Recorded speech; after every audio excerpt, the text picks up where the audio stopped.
Yo, Sanjay Uchiha here, people, giving you my review on Dragon Ball Super Episode 69. No pun intended. Alright, so, you know the drill. I'm watching this on Saturday night. Watch it live. So, credit must go to Herms98 on Twitter for providing some translations as we went along watching the episode. So let's get into it. If I can just bring up back Herms's translations over here. Oh god, looking through. Okay, sorry about that, people.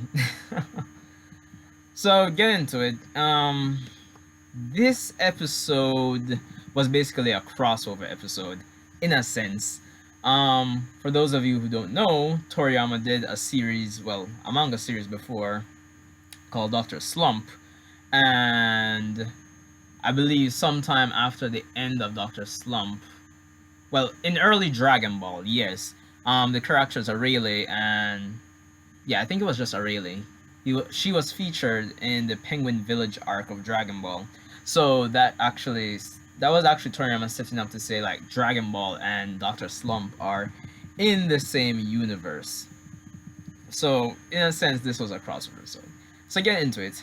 Episode title, Goku vs. Arale, Earth ends in a wacky battle.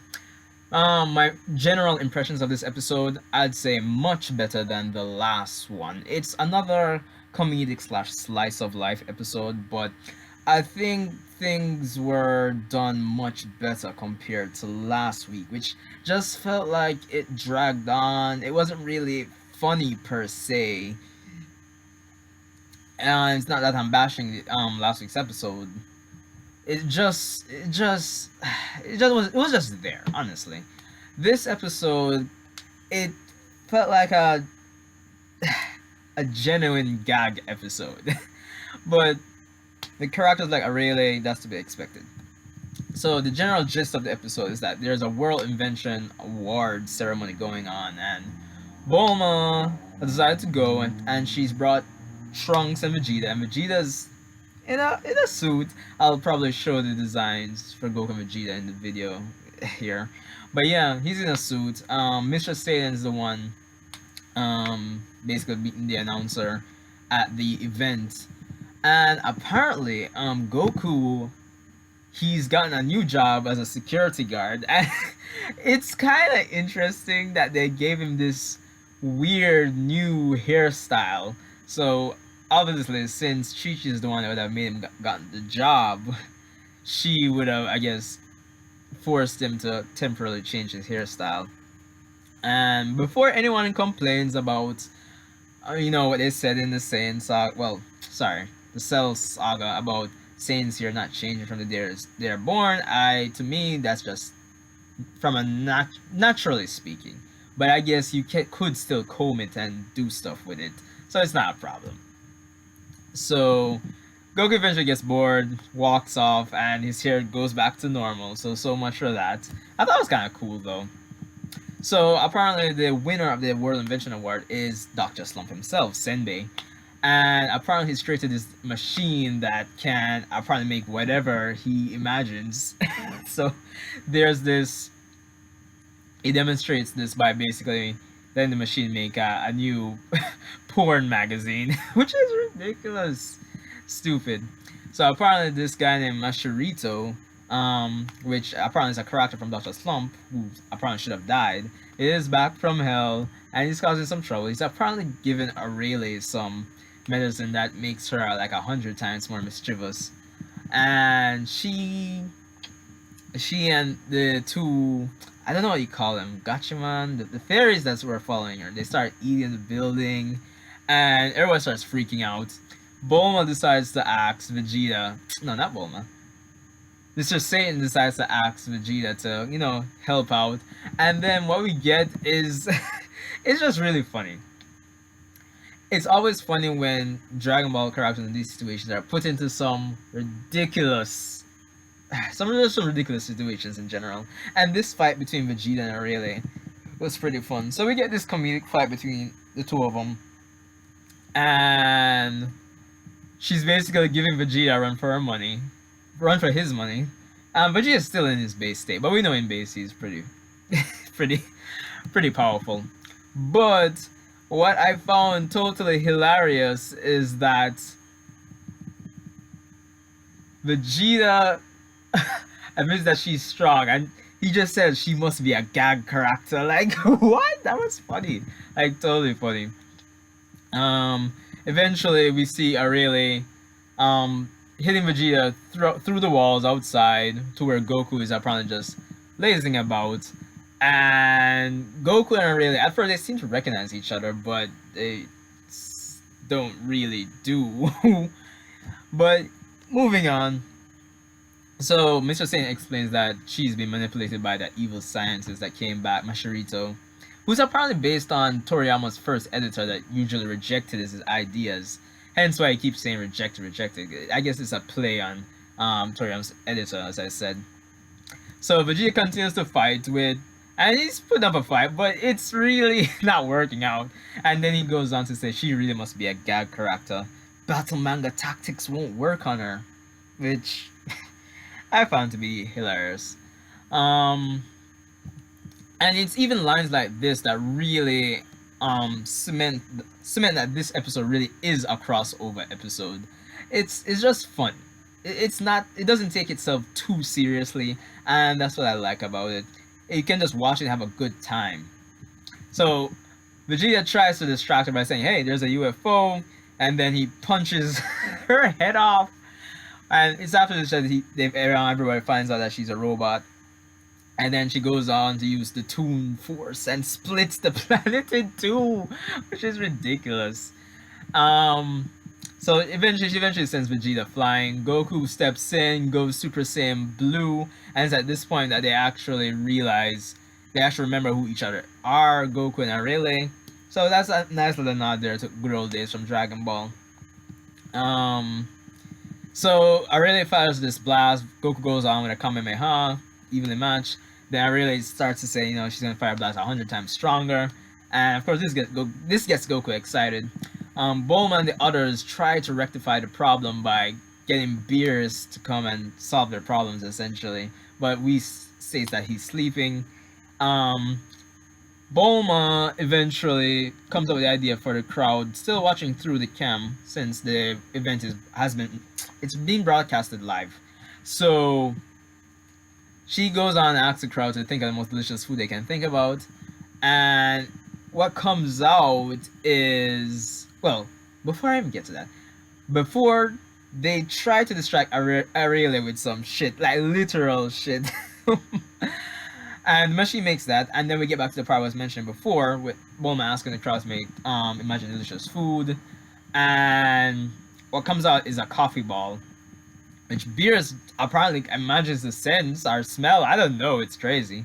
He gets over there like super lightning fast, and it's at this point that Masharito goes over to Beerus and says, wait, what was it? Let me just scroll back through here.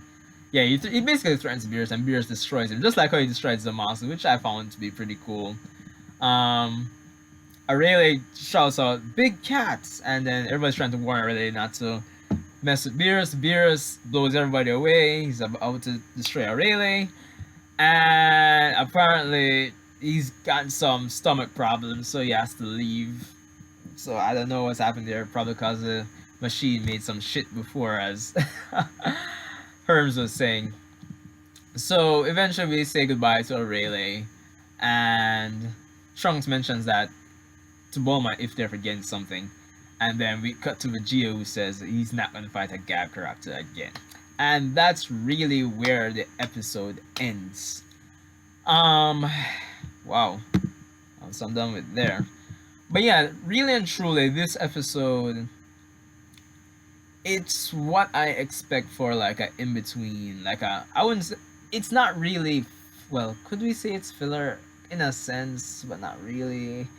But yeah, it's episodes like these that I really expected after the Future Trunks arc, really and truly. Last episode was a poor slice of life episode to me, and I said in my review, It's not that I don't enjoy slice of life or the comedic episodes, because I really in fact do enjoy these episodes. And I think I gave an example which is episode 2 of Super with Vegeta going on the family vacation. I really enjoyed that. Of course, back in the day, I enjoyed the filler Piccolo and Goku to get their driver's license.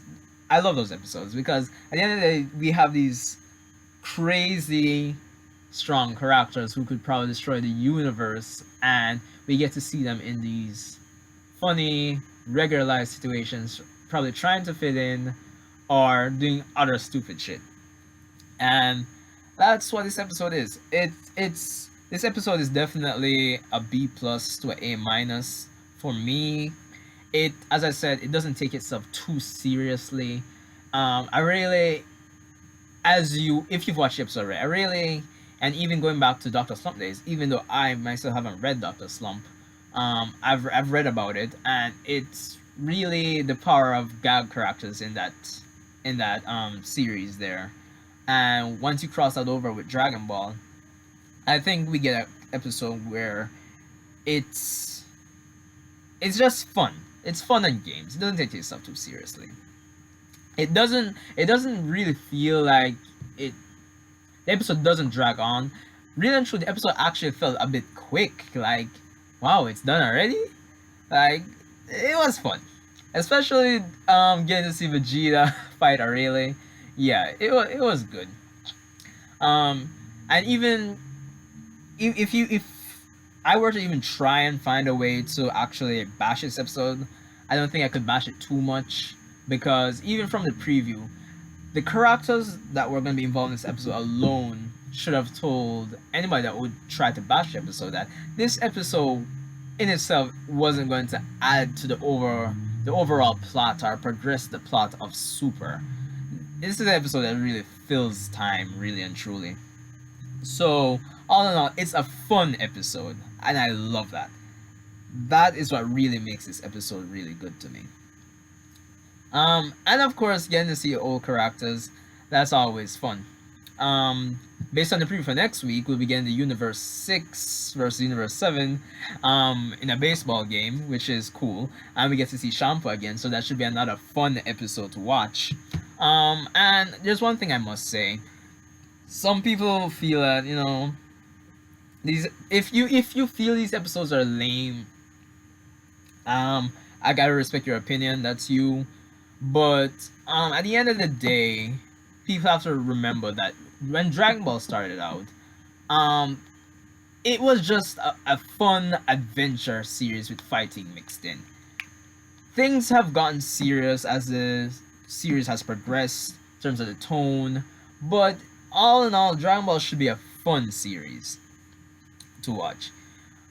It's inconsistent, but it should still be fun, and that's what this episode is. It really captured the spirit of, I believe, Toriyama's genuine vision for the series, like since the beginning, and that's where I feel this episode shines. So, if you've watched the episode, let me know what you think.